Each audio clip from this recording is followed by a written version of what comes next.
Hey fathers, dads, buds, and lads, welcome back to the channel. I'm Trent and this is FC. Want to raise mentally fortified children? That's what we're going to be talking about today, and it's coming up now.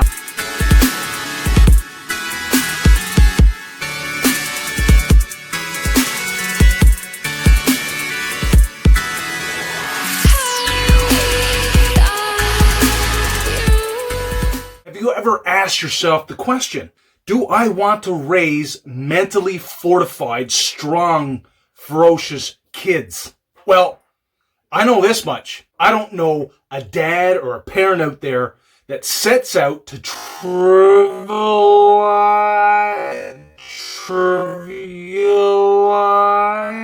or capsize their kids' mental potency or potential. For me, I want my kids to be able to handle what life throws at them with a realistic understanding that not everything is going to go their way all the time and as planned. One thing that I've done wrong in the past, which is my confession, I've congratulated my kids for their mental toughness because they haven't or didn't shed a tear over a close family member's death or losing a friend because their bestie moved away. This isn't something that we should affirm or encourage in our kids. To shoot straight with you, I think it takes as much courage to cry in seasons of loss and pain and hurt as it does to restrain yourself as a kid from showing any emotion at all. Because I've failed and I've got the resume to prove it, if we want to ensure our kids are well equipped to handle the unpredictably hard moments in life, I think we need to reinforce a realistic and healthy response that fosters and develops their mental toughness. All of this without avoiding their natural response of grief, pain, in any particular situation. Which leads me to why we need to stop saying these 5 things to our kids. Number 1, come on, it's no big deal. Have you ever said that before? Man, I've said that so many times, and I can't imagine how it has affected my kids in those moments. Whether our children admit they're anxious about whether it's a music lesson, or they tell us they're upset that their friend is mad at them, don't minimize their concerns by reiterating this often used phrase, get over it, it's no big deal. It does a lot more harm than good. Number 2, don't shed a tear over this. It's not that important. See, I'm an emotional person, and I don't think there's anything wrong with crying.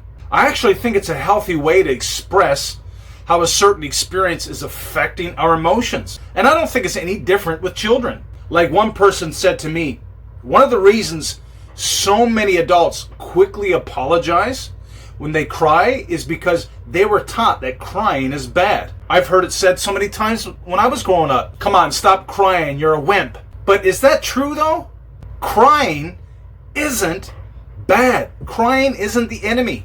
I believe it actually indicates the value we have placed on something or someone in our lives.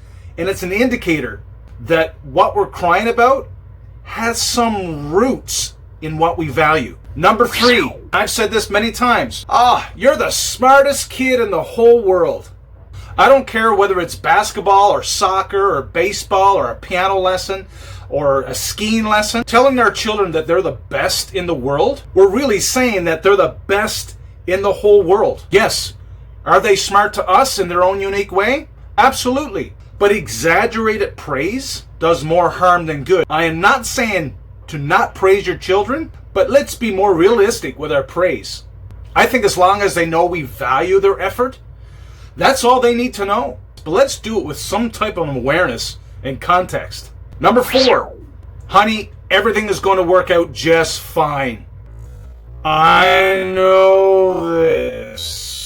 I know this, and I know you know this. It's perfectly normal to want to reassure our kids that everything is going to be okay in every situation in life. But let's be honest, sometimes things are not going to be okay. As parents, as much power as we think we may have, we can't stop them from encountering trials and pain and frustration, even tragedies.